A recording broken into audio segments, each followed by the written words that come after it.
Today we're going to be looking at the balance adjustment patch that is coming to Epic 7 on the 8th of June, as you can see at the top of your screen here. Now, to be honest, I looked over these patch notes and balance adjustments already, and I'm not too impressed. It's kind of one of the more lackluster balance adjustments, but you still are going to want to look out for some of these changes because we do have a limited unit that is probably coming out within the next month or so that is being buffed, and it might actually make it pretty good. So let's just go through these changes real quick. We also have some artifact changes and see how they might affect you. So first things first, we have LQC or Little Queen Charlotte or Moonlight Charlotte getting changed. Basically what is happening is that her S3 will just do more damage against dark elemental heroes. Honestly, this change is good because LQC is weak right now. She isn't that great. She is good against like APOC Ravis and like Fallen Cecilias and just dark units in general. But it is a lot harder to use her right now than it was back then, and there's just a lot of units that can actually penetrate defense anyways, so you don't really need to, have her built most of the time anymore, although she is nice to have. I think this is a change that will make her stronger for sure because it's just more damage, but I don't really think it's the change that she needed. I think she needed an easier way to stay alive and actually do more damage while her S3 was down, because it really felt like she was kind of like a S3 and do nothing kind of unit. So these changes, although it's very nice, it will make her S3 hit even harder. I think she needed a different change, right? So, although she's getting buffed, maybe I'm wrong, maybe this will just make her super strong again, but I predict that she won't really see that much increase in usage. Next, we have Spirit Eye Celine getting buffed. Now, I'm pretty surprised because I think Spirit Eye Celine is in a decent spot. I think she's not super broken. She's not super bad, but she is like a decent unit, especially if you pick her in Guild Wars offense against dark units or against teams with low damage because of the fact that her S2 prevents her from taking too much damage. But they're changing it so her S1 actually procs more for consistency reasons, which is nice. They're also increasing the amount of healing she gets. I think her healing is fine. It's already pretty high. The fact that she's getting more healing is pretty interesting to me, but I guess it is what they want to do. They're making it so that she does have higher chance, 50% now, to actually activate her S1 second attack, which is the one that does a lot of damage because it penetrates defense. And they're also giving her more built-in sustain, which I don't really think was a big problem for her, so it's an interesting change for sure. Now for the regular 5-star units, we have Jacko. She's actually from the Guilty Gear collab, so if you don't have her, you won't probably be able to get her for a while. But if you guys do have her, you probably know that she's not that great. Because of the fact that the targets that were on the enemy side required to be stunned to actually activate the CR push. But now what's being changed is that whenever the target has a normal debuff instead of just a stun, you'll actually CR push herself only by 30%. So this is kind of like a buff and a nerf because you're gonna see that her trick or treat will not actually, or the passive will actually not CR push everyone anymore. But they're changing it so that it's just a debuff now instead of a stun, which is a lot more easier to activate. And it'll give her a CR push only to herself now, although it is a little bit higher. You're also going to see that the Chain of Chiron, I think that's pronounced, instead of it having that stun chance, it can actually do a random debuff, right? It's going to be stun, cannot buff, decrease the chance and restrict, and it's 100% chance now instead of 25, which will make her more consistent. It's just a weird change. I don't know why they're changing so much. I feel like she just needed like buffs, but I think this is okay too. I think it won't really change her too much. They're also changing her S3 to do more damage, and also that is where you're going to get your CR push of your allies if you kill an enemy with this. This didn't do like crazy damage though. Actually it did pretty decent damage, but the thing is like it's kind of hard to use her because you have to rely on a debuff being on the enemy, so you actually do more damage. So she's going to be good in control comp still, but the thing is like control isn't that strong right now in my opinion. There's too much cleansing, and you just see a ton of units on high ER now, so it's going to be weird to actually use her still. But I think this is a step in the right direction, just changing her. I think she'll be overall more powerful actually looking at these changes again. Now we have Summer Break Charlotte here. So Summer Break Charlotte is the limited summer unit that is most likely coming out very soon because she is getting buffed. Basically, they're making it so that her S1 gives her 5% more CR now. They're also changing her Fighting Spirit system a bit. On her passive, she'll get 10% extra crit chance now, making her easier to build.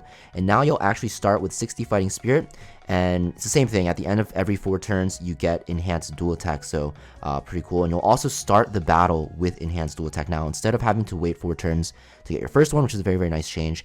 They're changing her S3 to actually do penetration defense instead of actually, scaling with the enemy's lower HP, which is a lot better because it was kind of awkward to use before. And they're also moving the cleanse from her S2 to her S3. And you're also going to see that it won't use actually a cooldown system anymore. It uses Fighting Spirit, which I think is better for her because now you can actually probably use her S3 way more often now. So I think pretty cool unit. I think she'll be very, very powerful. Not very, very powerful, but definitely like strong.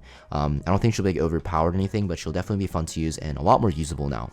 Next we have Sharoon getting buffed because this unit was hot garbage. Basically, they're changing it so that the barrier she gives her ally will actually be 2 turns now, which is better than 1 turn, obviously. And the buffs that she gives are better. Instead of increased crit chance, which is useless because you always run 100% crit chance on your damage dealers, right? And continuous healing, which is useless on full HP units, you have buffs that are always going to be useful no matter the situation. Attack, crit damage, speed, and immunity. Also, you're going to see her S3 getting changed. Instead of decreasing buff durations by 1 turn, it's actually 2 turns, which is a pretty nice change. I think that's a pretty huge buff, actually. So maybe we'll see her more in some control, slow debuff comps, but just from the state of the meta, it's going to be hard to actually use her, I think, but, step in the right direction for sure. Now, Runka's getting buffed as well. Basically, they're making it so that she will actually reset the cooldown of her S3 when she actually kills a unit. And instead of giving her an attack buff now, she'll actually just do extra damage against targets with barriers. So you'll kind of need an attack buffer with her to actually get the full potential out of her. This is kind of an interesting change. She was really, really bad. There's just a lot of units that deal with barriers in the game, right? DJ's Bazaar, you have like Operator Sigrid, albeit they're all 5-star ML units, but if you do have like those units, it's not really a reason to use Arunka. But Arunka is at least going to be better now and more usable. Now this is my favorite change of the patch actually. We have Assassin Cartuja getting changed. So instead of the bleeding, he has a provoke, which you'll see scales very well with his kit now because his passive is going to be a 50% evasion buff for himself and also invasion buff for all of his allies for 20%. So that's pretty insane. And whenever he evades, he'll increase CR of himself by 15%, which is very nice because of the fact that he has a provoke now, right? And his S3 is a stun, so you can actually CC lock people pretty easily. Now, another cool part about this change is his exclusive equipment is being changed to actually increase his evasion by 20% to himself. So he'll have 70% evasion and he'll grant allies 20%. And he is a warrior, so he's going to be pretty tanky. He'll be very, very annoying to deal with. And he just brings a ton of RNG to the table, which honestly is pretty toxic to the game, but I love it. I'm going to have a lot of fun being toxic with this unit and making people mad in RTA. But this change is going to be fun. I think this unit will be very, very fun to use now. I will definitely recommend testing him out. And I'll definitely try him out for you guys and, kind of showcase how he can actually be. Now for some artifact changes, nothing too crazy. Wings of Light and Shadow, right, is going to be Ilyanov's artifact, basically crit chance is staying, but instead of a single attack, increasing the damage of your next attack is just whenever you attack, so AoE works as well. If a crit is made, so this could be good on like Bellion or something like that, just any knight that does a lot of damage. I don't think it'll really change too much because Elbrus is just too good on Bellion and stuff like that, and there's a lot of good knight artifacts, but it might be good. Next we have Sword of Winter's Shadow, that is Rand's artifact, so it is a thief artifact. Basically, instead of just removing 15 souls from the enemy, you will gain 10 souls and also remove 10 souls. I think this is a lot better now because, gaining souls is like the biggest thing. Gaining souls is way better than removing souls because you're activating this on your turn. The thing is, you need to max this out because it's still going to be 50 to 100% chance based on your level of this artifact, which makes this pretty bad unless you're a whale and you have a full mid-break copy. Next we have Iron Fan being completely reworked. Instead of just doing extra damage to ice targets, you'll actually see that if you use an AoE attack, you'll increase CR of yourself by 15 to 30% on that unit, can be activated once per turn. So that's very, very frequently, albeit this will not work on basic attacks and only for rangers. But this will be very good on units that actually have AoE openers that, don't give them an extra turn right away. So I can't really think of any off the top of my head. Maybe you guys can, but I think it'll be a pretty good change. Iron Fan will definitely be, an artifact you can actually use now.